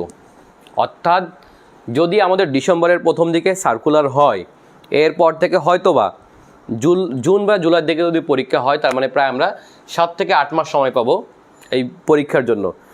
তো ইনশাল্লাহ 7 মাস 8 মাসে আমরা যদি ক্লাসগুলো শেষ করি, অনেক শেষ হয়ে যাবে, খুব বেশি বেগ পেতে হবে না। আর এখানে যে 100 নম্বরের কাছাকাছি যে আমরা প্রস্তুতিটা নিব, হ্যাঁ, বাকি থাকে কি বলেন, কম্পিউটার, বিজ্ঞান, এগুলো আমি আমার মডেল টেস্টের মাধ্যমে আপনাদের শেষ করে দিব। আর এই ক্লাসগুলো কিন্তু হবে আমাদের গোপন গ্রুপে। ইতিমধ্যে আমাদের প্রায় 32 জন প্লাস হচ্ছে এখানে ক্লাস করতেছে ভর্তি হয়ে। আপনারা যারা ভর্তি হতে চান ভর্তি হয়ে যান। আর ভর্তি তো বললামই, আপনারা বই ফ্রি পাবেন, ডিজিটাল লেকচার শিট মাঝে মাঝে আমরা দিব, যদি নোট দরকার হয় আর কি, সেগুলো হচ্ছে আপনার পিডিএফ আকারে ওখানে শেয়ার দিব। আর প্রায় 100-র কাছাকাছি পরীক্ষা হবে ইনশাল্লাহ। পরীক্ষা দিতে দিতে একসময় আপনি হয়ে যাবেন। পরীক্ষা দিলে আপনার যে উপকারটা হবে সেটা সবাই জানেন, যে পরীক্ষা দিলে, কারণ আমরা যারা পরীক্ষা না দেই তারা যখন বিসিএসে গেলে কিন্তু আপনার হঠাৎ করে মনে হয় সব কিছু অচেনা মনে হয়, কোনটা দেখাবো কী দেখাবো এই ধরনের থাকে। আর কীভাবে মাইনাস মার্কিং হয় এগুলো কিন্তু আমাদের সমস্যা হয়ে যায়। ইনশাল্লাহ আপনার ক্লাসগুলো করলে আর এতগুলো পরীক্ষা যদি দেন আপনারা, তাহলে দেখবেন একসময় আপনার ভালো করতে পারবেন। আচ্ছা, যাই হোক, আমরা আঞ্চলিক ও আন্তর্জাতিক ব্যবস্থা বলছিলাম, সেটি হচ্ছে এবার দেখবো আমরা দক্ষিণ এশিয়া নিয়ে। দক্ষিণ এশিয়া বুঝতেই পারছেন পৃথিবীর সবথেকে জনবহুল এরিয়া, অর্থাৎ পৃথিবীতে সবথেকে জনবহুল এরিয়া কোনটা? আসলে পৃথিবীতে জনঘনত্ব সবথেকে বেশি অঞ্চলটা হচ্ছে মূলত আমাদের, দেখেন এই যে দক্ষিণ এশিয়া, আর এই পাশে দক্ষিণ পূর্ব এশিয়া, আর এদিকে যদি আমি চায়না যাই, ওকে, এটি হলো পৃথিবীর সবথেকে জনবহুল এরিয়া। এটা আমি শুধু দক্ষিণ এশিয়া দেখাচ্ছি না, দক্ষিণ এশিয়ার পাশাপাশি দক্ষিণ পূর্ব এশিয়া, এইদিকে চায়না, জাপান, ও আরও একটা জিনিস যুক্ত করতে হবে, জাপান এবং কোরিয়া, জাপান এবং 2 কোরিয়া। খেয়াল করে দেখছেন, এই যে দক্ষিণ এশিয়া, এদিকে দক্ষিণ পূর্ব এশিয়া, আর এদিকে পূর্ব এশিয়া, এই অঞ্চলটা হচ্ছে পৃথিবীর সবথেকে জনবহুল এরিয়া। চায়না বলতে আমরা যে বিশাল একটা চায়নাকে চিনি, এই যে বিশাল একটা চায়না, এই চায়নায় যে লোক, তার বেশিরভাগ লোকই হচ্ছে আপনার 90% লোকই বসবাস করে শুধুমাত্র এই ভূখণ্ডতে। ওকে, এই অঞ্চলটা হচ্ছে পৃথিবীর সবথেকে জনবহুল অঞ্চল। যদি বলা হয় কেমন জনবহুল, তাহলে পৃথিবীর প্রায় অর্ধেক মানুষ বসবাস করে শুধুমাত্র এই ভূখণ্ডটুকুতে।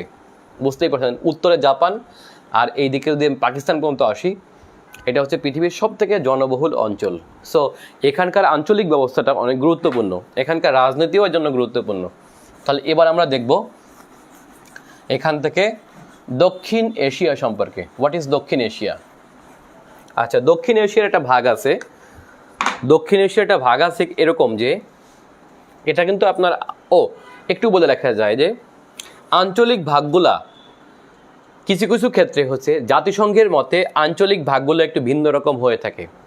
যেমন দেখেন, আমি যদি দক্ষিণ এশিয়া বলি, দক্ষিণ এশিয়া বলতে আমরা মূলত শুধু সার্ক অঞ্চলকেই বুঝি, অর্থাৎ বাংলাদেশ সহ সার্ক অঞ্চলের যে 7টি রাষ্ট্র আছে, ঠিক আছে, এইটাকে আমরা একত্রে বলি দক্ষিণ এশিয়া। অর্থাৎ দক্ষিণ এশিয়ার রাষ্ট্র কোনগুলা? দক্ষিণ এশিয়ার রাষ্ট্র, সার্ক অঞ্চলে 7টি বলছি, 8টি রাষ্ট্র। যাই হোক, দক্ষিণ এশিয়ার রাষ্ট্র হচ্ছে 8টি। সেই 8টি কী কী? একটা হচ্ছে বাংলাদেশ, ইন্ডিয়া, পাকিস্তান, নেপাল, ভুটান, তারপর হচ্ছে দেখেন শ্রীলঙ্কা, মালদ্বীপ, আর সর্বশেষ এখানে যুক্ত আছে আফগানিস্তান। ওকে, এই যে 8টি রাষ্ট্র আমরা দেখতে পাচ্ছি, 1, 2, 3, 4, 5, 6, 7, 8, এই 8টি রাষ্ট্রকে একত্রে বলা হয় দক্ষিণ এশিয়া। এখন যদি বলা হয় আঞ্চলিক দিক থেকে, আঞ্চলিক দিক থেকে পৃথিবীর সবথেকে জনবহুল অঞ্চলটাই হচ্ছে দক্ষিণ এশিয়া। আবারও বলে রাখি যে আঞ্চলিক বিভাগ যদি আমি করি পৃথিবীর যে কোনো অঞ্চল থেকে, পৃথিবীর সবথেকে জনবহুল অঞ্চলটাই হচ্ছে দক্ষিণ এশিয়া। তাহলে দক্ষিণ এশিয়ার রাষ্ট্র কয়টি? এটি হচ্ছে 8টি। আচ্ছা, এখানে একটু বলে রাখা দরকার, আপনি খেয়াল করে দেখবেন যে অঞ্চলটা যেভাবে আমরা ভাগ করি, সেই অঞ্চলে কিন্তু আপনার কিছু কিছু বৈশিষ্ট্য অবশ্যই থেকে থাকে। সেই বৈশিষ্ট্যগুলো কেমন? সেই বৈশিষ্ট্য একটা হতে পারে নৃগোষ্ঠীগত ব্যাপার। দেখেন খেয়াল করে, আমাদের চেহারা যেরকম, ইন্ডিয়ান লোকদের চেহারা পাকিস্তানের লোকের চেহারা প্রায় কাছাকাছি হয়ে থাকে। বাট এমন না কিন্তু যে বাংলাদেশের চেহারা যেরকম আর ভারতে গেলেই কিন্তু আফ্রিকান হয়ে যাচ্ছে না, সেটাকে আফ্রিকান হয়ে যাচ্ছে না, কিন্তু আফ্রিকানদের চেহারা দেখলেই বোঝা যায় এটা আফ্রিকান। মধ্যপ্রাচ্যের একজন মানুষের চেহারা দেখলেই বোঝা যায় এটা মধ্যপ্রাচ্যের লোক। হ্যাঁ, দক্ষিণ পূর্ব এশিয়ার লোকগুলোর চেহারা একরকমের। আবার দেখবেন যে জাপান, চায়না, কোরিয়া, এই যে যেটাকে আমরা দূরপ্রাচ্য বলি, এদের চেহারা একই রকম। আবার মধ্য এশিয়ার যে মুসলিম রাষ্ট্রগুলো আছে, এদের চেহারা একই রকম। তার মানে পৃথিবীতে যে আঞ্চলিক ভাগগুলো আমরা করি, শুধুমাত্র মানে ভাগের জন্য করি এমনটা না, এদের মধ্যে ভাষাগত, সংস্কৃতিগত, নৃগোষ্ঠীগত অনেক ধরনের মিল থেকে থাকে, রাজনৈতিক মিল থেকে থাকে, হ্যাঁ, জনঘনত্বের মিল থেকে থাকে। যেমন দেখেন খেয়াল করে, আমাদের ভাষা বাংলা, ভারতের বেশিরভাগ লোকের ভাষা কি হতে পারে, হিন্দি আছে, অসমীয়া আছে, হ্যাঁ, গুজরাটি আছে, মারাঠি আছে। একটু খেয়াল করে দেখবেন এদের ভাষাগুলো কিন্তু আমাদের প্রায় কাছাকাছি।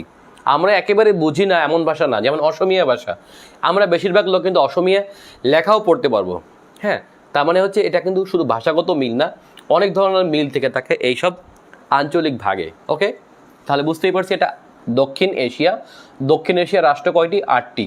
সে রাষ্ট্রগুলোর মধ্যে আয়তন এবং জনসংখ্যায় সবথেকে বৃহত্তম রাষ্ট্র নাম হচ্ছে কি? ইন্ডিয়া। আর এই অঞ্চলের আয়তন এবং জনসংখ্যায় সবথেকে ক্ষুদ্রতম রাষ্ট্রের নাম হচ্ছে কি? মালদ্বীপস।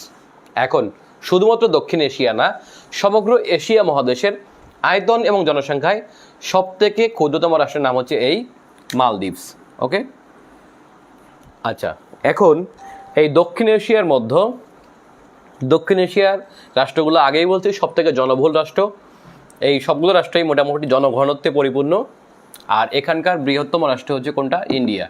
আচ্ছা, এখানকার যে ভৌগোলিক বৈচিত্র্য, এগুলো থেকে আপনার প্রায় প্রশ্ন হয়ে থাকে। ভৌগোলিক বৈচিত্র্যটা কীরকম দেখেন খেয়াল করে, যেমন দেখেন যে এইদিকে আছে ভুটান, এইদিকে আছে নেপাল, আর এইখানে আছে আফগানিস্তান। দেশের নাম কি? আফগানিস্তান। আমরা বুঝতেই পারছি, দেখেন খেয়াল করে, এই যে 3টা গোল দিছি আমি, এটা আফগানিস্তান, এইটা নেপাল, এটা ভুটান। এর পাশে দেখেন কোনো সমুদ্র নেই। সমুদ্র আছে? নেই। তার মানে এই যে 8টি দেশ আমরা পাচ্ছি দক্ষিণ এশিয়ায়, এর মধ্যে ল্যান্ড লক কান্ট্রি, অর্থাৎ 3 দিকে হচ্ছে আপনার, 4 দিকেই হচ্ছে আপনার ল্যান্ড দ্বারা লক করা, এর কোনো সমুদ্র বন্দর নেই। তাহলে ল্যান্ড লক কান্ট্রিকে আমরা আরেক বাংলায় বলতে পারি এটা হচ্ছে সমুদ্র বন্দরবিহীন দেশ, অথবা এটাকে বলা হয় স্থল বেষ্টিত দেশ। তাহলে এই দক্ষিণ এশিয়ার 3টি রাষ্ট্র হচ্ছে আপনার ল্যান্ড লক কান্ট্রি, একটা হচ্ছে আফগানিস্তান, একটা হচ্ছে নেপাল, আর একটা হচ্ছে ভুটান। ওকে, এই 3টা রাষ্ট্র থেকে প্রায় ঘন ঘন পরীক্ষায় প্রশ্ন এসে থাকে যে নিচের কোনটি ল্যান্ডলক কান্ট্রি, অথবা নিচের কোনটি সমুদ্র বন্দরবিহীন দেশ, অথবা নিচের কোন দেশের সমুদ্র বন্দর নেই। তাহলে কার কার নেই? নেই আফগানিস্তানের, নেই নেপালের, নেই ভুটানের। এবং বলে রাখা দরকার, পৃথিবীতে এই রাষ্ট্রগুলো খুবই অভাগা, এবং পৃথিবীতে যে রাষ্ট্রগুলো ল্যান্ডলক হয়ে থাকে সেই রাষ্ট্রগুলোর ক্ষমতা খুবই কম হয়। কারণ বুঝতেই পারছেন, তাকে কারো না কারোর উপর ডিপেন্ড করতে হয়। হ্যাঁ, তাকে বাণিজ্যের জন্য অন্য রাষ্ট্রের উপর ডিপেন্ড করতে হয়। সুতরাং এই রাষ্ট্রগুলো অনেক কম ক্ষমতাবান হয়। যেমন দেখেন, নেপালকে যদি কোনো পণ্য পরিবহন করতে হয়, বা ভুটানকে, তাহলে সে কী ইউজ করে? নেপাল ইউজ করে বাংলাদেশের মোংলা বন্দর, নেপাল ইউজ করে বাংলাদেশের এদিকে কী আছে যেন, কয়েকটা স্থলবন্দর ইউজ করে উত্তর দিকে, যেমন বুড়িমারি, এইসব। হ্যাঁ, নেপাল ইউজ করে বাংলাদেশের কি চট্টগ্রাম বন্দর, এটা ইউজ করে কলকাতা বন্দর, ইউজ করে চেন্নাই বন্দর। তার মানে নেপাল বা ভুটান এরা হচ্ছে চেন্নাই, কলকাতা, মংলা, হ্যাঁ, পায়রা অথবা হচ্ছে চট্টগ্রামের উপর ডিপেন্ড করে তাদের আন্তর্জাতিক বাণিজ্যের জন্য। সো এগুলোকে বলা হয় ল্যান্ড লক কান্ট্রি। আবার দেখেন শ্রীলঙ্কা। শ্রীলঙ্কা একটা ছোটো রাষ্ট্র, বাট খুবই গুরুত্বপূর্ণ। কেন গুরুত্বপূর্ণ? কারণ তার চারদিকে সমুদ্র। এটা একটা দ্বীপ রাষ্ট্র, এবং এটা একটা আন্তর্জাতিক রুটে পড়ছে। হ্যাঁ, এটা একটা এমন একটা রুটে পড়ছে, সে রুটটা দেখেন কীভাবে। আমরা জানি যে এই যে সুয়েজ খাল পথটা আমরা দেখতে পাচ্ছি, সুয়েজ খাল থেকে কোনো জাহাজকে যদি যেতে হয় ধরেন চায়নার দিকে, হ্যাঁ, এই যে মালাক্কা প্রণালী দেখেন, সুয়েজ খাল থেকে এদিকে শ্রীলঙ্কার পাশ দিয়ে গেছে হচ্ছে আপনার শ্রীলঙ্কা, এদিকে আন্দামান, এই পাশেই হচ্ছে মালয়েশিয়া এবং সিঙ্গাপুর। এখান থেকে কোনো জাহাজকে যদি যেতে হয় চীনে, বা এই দেখেন এখান থেকে আন্তর্জাতিক বাণিজ্যের খুবই গুরুত্বপূর্ণ জাহাজগুলো যাওয়া আসা করে। কারণ এর তীরবর্তী অবস্থিত দেশগুলো কী কী? China, Vietnam, Taiwan, Thailand, Japan, Korea, এইদিকে আছে রাশিয়া। তার মানে এর তীরবর্তী রাষ্ট্রগুলো খুবই গুরুত্বপূর্ণ। সুতরাং এই রাষ্ট্রগুলোকে যদি আন্তর্জাতিক বাণিজ্য করতে হয় মধ্যপ্রাচ্যের সাথে, তাহলে অবশ্যই তাকে শ্রীলঙ্কার পাশ দিয়ে যেতে হয়। সুতরাং শ্রীলঙ্কা তার অবস্থানগত কারণে খুবই গুরুত্বপূর্ণ, এবং আরও গুরুত্বপূর্ণ কারণ শ্রীলঙ্কা ভারতের পাশে। হ্যাঁ, এখন ভারত একটা সুপার পাওয়ার পৃথিবীর। ওকে, ভারত একটা সুপার পাওয়ার। অন্যদিকে হচ্ছে আপনার জাপান বা চায়নাকে এই পথ দিয়ে বাণিজ্য করতে হয়। সুতরাং শ্রীলঙ্কার মতো রাষ্ট্রগুলো গুরুত্বপূর্ণ হয়ে ওঠে। কেন গুরুত্বপূর্ণ হয়ে ওঠে? কারণ হচ্ছে 2টা কারণে গুরুত্বপূর্ণ হয়ে ওঠে। এক হচ্ছে, যদি চায়নার ক্ষেত্রে আমরা দেখেন খেয়াল করি, চায়না যখন হচ্ছে এই মধ্যপ্রাচ্য অথবা আফ্রিকার সাথে বাণিজ্য করবে, তখন এখানকার বন্দরগুলো অবশ্যই তাকে আশ্রয় নিতে হবে। হ্যাঁ, শ্রীলঙ্কার বন্দরে, তাহলে একদিকে গুরুত্বপূর্ণ। আর একদিকে হচ্ছে আপনার গুরুত্বপূর্ণ কেন? কারণ ইন্ডিয়ার মতো রাষ্ট্রকে যদি চায়না কিছু করতে হয়, অথবা যদি ইন্ডিয়ার মতো রাষ্ট্রকে যদি কোনোভাবে দমন করতে হয়, তাহলে অবশ্যই শ্রীলঙ্কার মতো দেশে সমুদ্রগাড়ি থাকলে এটা হচ্ছে চায়নার জন্য খুবই বেশি গুরুত্বপূর্ণ।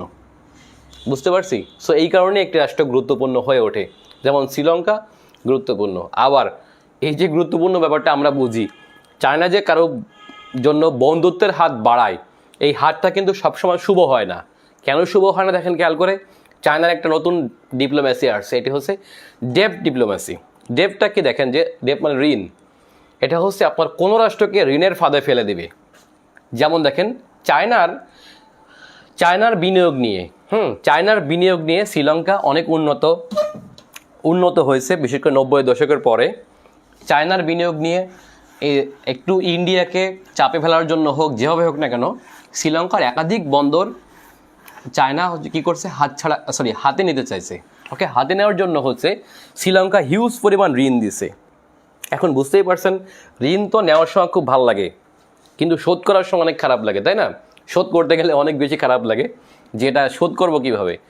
এখন শ্রীলঙ্কা জানি যে আমরা এই দক্ষিণ এশিয়ার রাষ্ট্রগুলো যদি বলি আমি, এই যে আমাদের 8টি অঞ্চল আমরা দেখতে পাচ্ছি, এই 8টির মধ্যে সবথেকে বেশি এগিয়ে ছিল একসময় শ্রীলঙ্কা। যদিও বর্তমানে মালদ্বীপ এগিয়ে, বাট শ্রীলঙ্কা কিন্তু আগে থেকে শিক্ষা দীক্ষা, বিনিয়োগ, গার্মেন্টস, তারপরে হচ্ছে আপনার কি বলে পর্যটন, সব দিক থেকে হচ্ছে আপনার অনেক গুরুত্বপূর্ণ একটি রাষ্ট্র হয়ে উঠছিল, এবং এটা মোটামুটি চীনের সহায়তা নিয়ে। এবং দেখেন, এটা ইন্ডিয়ার খুব কাছাকাছি রাষ্ট্র হলেও এটা কিন্তু চীনের সাহায্যে চলে। এখন দেখেন, এই চীনের সাহায্য নিয়ে অনেক বেশি ডেভেলপ হয় কে, শ্রীলঙ্কা। কিন্তু এই যে চীনের যে ডেপ ডিপ্লোম্যাসি, এই যে ঋণের মাধ্যমে এটাকে এমনভাবে জর্জরিত করছে যে শ্রীলঙ্কা এখন আন্তর্জাতিক পরিমণ্ডলে এটা একটা ঋণগ্রস্ত রাষ্ট্র হয়ে গেছে, বিশেষ করে IMF-এর কাছে বা বিশ্বব্যাংকের কাছে এটা একটা ঋণগ্রস্ত রাষ্ট্র। এখন এর ঋণ শোধ করতে যেয়ে এটাকে অনেক বেগ পেতে হচ্ছে। তার মানে ঋণ নিতে ভালো লাগে, কিন্তু এখন কিন্তু শ্রীলঙ্কার অবস্থা খুবই টালমাটাল অবস্থা। এবং শ্রীলঙ্কার অবস্থা এতই খারাপ যে শ্রীলঙ্কা বাংলাদেশের মতো রাষ্ট্র, যেটা হচ্ছে তার কাছে কিছুই না অর্থনৈতিক দিক থেকে, এবং বাংলাদেশের কাছ থেকে কিন্তু সে ঋণ নিয়েছে, সেটা আমরা সবাই জানি। এবং আমরা কিন্তু পৃথিবীতে এই প্রথম কোনো রাষ্ট্রকে ঋণ দিলাম, এবং সেটা নর্মাল কাউকে না, সেটা হচ্ছে আপনার শ্রীলঙ্কাকে। বুঝতেই পারছি, এটা হচ্ছে শ্রীলঙ্কা সেই চায়নার চাপ থেকে বাঁচার জন্য আন্তর্জাতিক ঋণ শোধ করতে যে আমাদের মতো রাষ্ট্রের কাছ থেকে তারা ধার নিয়ে চলতেছে। ঠিক আছে, এটা যা হোক। আচ্ছা, এখানে একটু বলে লেখা দরকার, আঞ্চলিক ব্যবস্থায় এটা আমি এই যে 8টি রাষ্ট্র আমরা দেখতে পেলাম, সার্ক অঞ্চল আর কি, সোজা কথা এই অংশের যে জোট আছে সেই জোটের নাম হচ্ছে সার্ক অঞ্চল। ওকে, এই 7টা রাষ্ট্র, এই যে 8টি রাষ্ট্র, বারবার 7 বলি শুধু, এই যে 8টি রাষ্ট্র, এই 8টি রাষ্ট্রই হচ্ছে আপনার সার্ক অঞ্চল। তার মানে দক্ষিণ এশিয়ার আঞ্চলিক সহযোগিতা সংস্থার নাম হচ্ছে সার্ক। এখন জাতিসংঘের মতে আবার এখানে আরও একটি রাষ্ট্র জাতিসংঘের মতে দক্ষিণ এশিয়ার রাষ্ট্র, এটা মনে রাখা দরকার। তাহলে আমরা জানি দক্ষিণ এশিয়ার রাষ্ট্র কয়টি, 8টি। তবে জাতিসংঘের মতে দক্ষিণ এশিয়ার রাষ্ট্র 9টি। সেই 9টির মধ্যে কোনটা যুক্ত হবে? যুক্ত হবে হচ্ছে ইরান। ওকে, তাহলে নোট রাখা দরকার, জাতিসংঘের মতে দক্ষিণ এশিয়ার রাষ্ট্রকে ইরান। ব্যাপারটা বুঝছি আমরা। তার মানে দক্ষিণ এশিয়ার রাষ্ট্র 8টি, তবে জাতিসংঘের মতে দক্ষিণ এশিয়ার রাষ্ট্র 9টি। তাহলে এখানে কোনটাকে তারা ইনক্লুড করে হচ্ছে আপনার ইরানকে। কিন্তু যদিও আমরা ইরানকে মধ্যপ্রাচ্যের রাষ্ট্র হিসেবে জানি, বাট জাতিসংঘের মতে এটা মধ্যপ্রাচ্যের না হয়ে এটি হচ্ছে দক্ষিণ এশিয়ার রাষ্ট্র। ওকে, এই বিষয়গুলো গুরুত্বপূর্ণ। আচ্ছা, এরপরে আমরা আরও একটি অঞ্চল দেখি, সেটি হচ্ছে দক্ষিণ পূর্ব এশিয়া। আচ্ছা, দক্ষিণ পূর্ব এশিয়া রাষ্ট্রগুলো কারা? এই বাংলাদেশের পাশ দিয়ে দেখেন মায়ানমার, আর উত্তর দিকে যদি চায়না। এই দুটো রাষ্ট্রকে আমি বাদ দিই, বাকি রাষ্ট্রগুলো দেখেন, এই বাংলাদেশের পাশ দিয়ে এই দেখতে পাচ্ছি মায়ানমার, হ্যাঁ, উত্তর দিকে চায়নাটা বাদ দিলাম, আর এই দিকে আছে ফিলিপাইন সমুদ্র দেখেন, আর এই দিকে আছে বঙ্গোপসাগর, এই দিকে ইন্দোনেশিয়া, দক্ষিণ দিকে অস্ট্রেলিয়া, আর ওইদিকে যে পাপুয়া নিউগিনি আছে এটাকে বাদ দিব আমরা। পাপুয়া নিউগিনি বাদে এই যে ভূখণ্ডটি আমরা দেখতে পাচ্ছি এটাকে বলা হয় সাউথ ইস্ট এশিয়া। দেখেন এটা হচ্ছে এশিয়ার দক্ষিণ আবার পূর্ব কোন কোণে অবস্থিত, দক্ষিণ পূর্ব দিকে অবস্থিত বলে এটাকে বলা হয় সাউথ ইস্ট এশিয়া। ওকে, সাউথ ইস্ট এশিয়া। তাহলে সাউথ ইস্ট এশিয়ান রাষ্ট্র কয়টি? আচ্ছা, বলে রাখা দরকার সাউথ ইস্ট এশিয়ান রাষ্ট্র হচ্ছে মোট 11টি। আবারও বলি, দক্ষিণ পূর্ব এশিয়ার রাষ্ট্র মোট 11টি। এর মধ্যে হচ্ছে এখানকার একটা জোট আছে, সেই জোটের নাম হচ্ছে আপনার আসিয়ান। আমরা যখন আসিয়ান পড়াবো তখন ডিটেলস পড়বো, জাস্ট একটু দেখি আমরা। এখন আসিয়ান অঞ্চল কারা কারা? আসিয়ান অঞ্চল হচ্ছে বাংলাদেশের পাশে অবস্থিত মায়ানমার, এদিকে আছে ভিয়েতনাম, থাইল্যান্ড, কম্বোডিয়া, লাওস, ঠিক আছে। আচ্ছা, এদিকে আছে মালয়েশিয়া, সিঙ্গাপুর, ইন্দোনেশিয়া, ফিলিপাইন ও আরেকটা রাষ্ট্র হচ্ছে ছোটো একটা এখানে, সেটা হচ্ছে আপনার ব্রুনাই। এই যে 10টি রাষ্ট্র আমরা একত্রে পেলাম, এই 10টি রাষ্ট্রকে বলা হয় একত্রে আসিয়ান অঞ্চল, অথবা এই 10টি রাষ্ট্র হচ্ছে আসিয়ানের সদস্য। তাহলে বুঝতেই পারছেন, এখানে আমি রাষ্ট্র বলছিলাম 11টি, এই 11টির মধ্যে আসিয়ানের মেম্বার 9 যেটি, সেটি হচ্ছে আপনার পূর্ব তিমুর। এই যে একটা দ্বীপ আমরা ছোটো রাষ্ট্র দেখতে পাচ্ছি, দ্বীপ রাষ্ট্র, এটি হচ্ছে তিমুর লিস্তে, তিমুর লিস্তে অথবা পূর্ব তিমুর। এটি হচ্ছে দক্ষিণ পূর্ব এশিয়ার রাষ্ট্র হলেও আসিয়ান অঞ্চলের দেশ নয়। ওকে, এখন বলে রাখা দরকার যে যদিও এটা আসিয়ানের দেশ নয়, তবে কিন্তু এটা আসিয়ানের সহযোগী দেশ। এখন আসিয়ানের সদস্য মোট 10টি আর দক্ষিণ পূর্ব এশিয়ার দেশ 11টি। তাহলে দক্ষিণ পূর্ব এশিয়ার দেশগুলোর মধ্যে আসিয়ানের মেম্বার 9কে পূর্ব তিমুর, তাহলে 9কে পূর্ব তিমুর। এখন পূর্ব তিমুর আসিয়ানের মেম্বার না হলেও কিন্তু এটা আসিয়ানের সহযোগী সদস্য। এখন বলে রাখা দরকার এই 10টি রাষ্ট্রের সাথে 2টি রাষ্ট্র আছে, সেটি হচ্ছে আসিয়ানের সহযোগী। একটা হচ্ছে পূর্ব তিমুর, আর একটা হচ্ছে দেখেন এই যে হলুদ রাষ্ট্র দেখতে পাচ্ছি আমরা, এটা হচ্ছে পাপুয়া নিউগিনি। এই পাপুয়া নিউগিনি এবং পূর্ব তিমুর এই দুইটা আসিয়ানের মেম্বার না হলেও আসিয়ানের সহযোগী সদস্য। অর্থাৎ ভবিষ্যতে এই পূর্ব তিমুর এটা অস্ট্রেলিয়ার, যদিও এটা ওশেনিয়ান অঞ্চলের দেশ, ওকে, ওশেনিয়া মহাদেশের দেশ, আর এটা হচ্ছে পূর্ব তিমুর, এটা দক্ষিণ পূর্ব এশিয়ার দেশ। সো এই ওশেনিয়ান রাষ্ট্র পাপুয়া নিউগিনি এবং হচ্ছে দক্ষিণ পূর্ব এশিয়ার রাষ্ট্র পূর্ব তিমুর, এই দুইটা রাষ্ট্র ভবিষ্যতে আসিয়ানে যুক্ত হতে পারে। তাহলে আসিয়ানের সদস্য রাষ্ট্র 2টা, পূর্ব তিমুর এবং হচ্ছে আপনার পাপুয়া নিউগিনি। আচ্ছা, পূর্ব তিমুর থেকে জানা দরকার যে পূর্ব তিমুর কিন্তু আপনার এশিয়া মহাদেশের, আবারও বলি, পূর্ব তিমুর এশিয়া মহাদেশের সর্বশেষ স্বাধীন রাষ্ট্র, অথবা পূর্ব তিমুর এশিয়া মহাদেশের সর্বশেষ জাতিসংঘের সদস্য রাষ্ট্র। ওকে, এটা হচ্ছে দক্ষিণ পূর্ব এশিয়া। এবার আমরা দেখব হচ্ছে দূর প্রাচ্য। আচ্ছা, প্রাচ্য থেকে দূরে বলে এটাকে বলা হয় দূর প্রাচ্য। সম্ভবত এটা হাদিসে আছে যে জ্ঞান অর্জনের জন্য তোমরা সুদূর চীনে যাও। সুদূর চীন, এটা কি জাল মানে শক্ত হাদিস কিনা আমি জানি না, তবে এটা বলে থাকে। জ্ঞান অর্জনের জন্য আমাদের কোথায় যেতে বলছে? চীনে যেতে বলছে, চীন। আচ্ছা, এখন আমরা দূর প্রাচ্য দেখব। প্রাচ্য থেকে দূরে, এখন যদি বলা হয় প্রাচ্য কি, তাই না? প্রাচ্য কি? আচ্ছা, প্রাচ্য বলতে প্রাচ্য মধ্যপ্রাচ্য দুটোই বাদ রেখে গেছি, যা হোক। আচ্ছা, প্রাচ্য বলতে বোঝানো হয় বর্তমান সিরিয়া, বর্তমান লেবানন, বর্তমান ইসরায়েল, ঠিক আছে, বর্তমান প্যালেস্টাইন, এই যে ভূখণ্ডটি আমরা দেখতে পাচ্ছি পশ্চিম এশিয়ার, সিরিয়া, লেবানন, এটাকে বলা হয় প্রাচ্য। এই প্রাচ্য থেকে এটাকে বলা হয় সম্ভবত নিকট প্রাচ্য, ঠিক আছে, নিকট প্রাচ্য থেকে দূরে বলে এটাকে বলা হয় দূর প্রাচ্য। এখন দূর প্রাচ্য রাষ্ট্র কোনগুলা? দূর প্রাচ্যের রাষ্ট্র হচ্ছে বর্তমান বৃহত্তম চায়না, ঠিক আছে, চায়নার পরে তাইওয়ান, দেখেন এই যে চায়না, তাইওয়ান, দক্ষিণ কোরিয়া, উত্তর কোরিয়া, এদিকে আছে জাপান, আর অনেকে হংকংকেও বলে থাকে, হংকং যদিও চীনের অংশ। যা হোক, এই যে ভূখণ্ডটি আমরা দেখতে পাচ্ছি, অর্থাৎ China, Japan, 2 Korea, Taiwan, Hong Kong, এই রাষ্ট্রগুলোকে একত্রে বলা হয় দূর প্রাচ্য, অথবা এই রাষ্ট্রগুলোকে বলা হয় পূর্ব এশিয়া। পূর্ব এশিয়া বললেও এটাকে ভুল হবে না। ওকে, তাহলে এই রাষ্ট্রগুলোকে বলা হচ্ছে আপনার দূর প্রাচ্য। এবং বুঝতেই পারছেন দূর প্রাচ্যের রাষ্ট্রগুলোর এদেরও আপনার একটা ভাষাগত, নৃগোষ্ঠীগত, চেহারাগত একটা মিল আছে এখানে। ওকে, এটা গেল দূরপ্রাচ্য। এবার একটু আমরা আসি মধ্যপ্রাচ্য কি। আচ্ছা, মধ্যপ্রাচ্য আমরা রেখে গেছিলাম সম্ভবত। মধ্যপ্রাচ্য,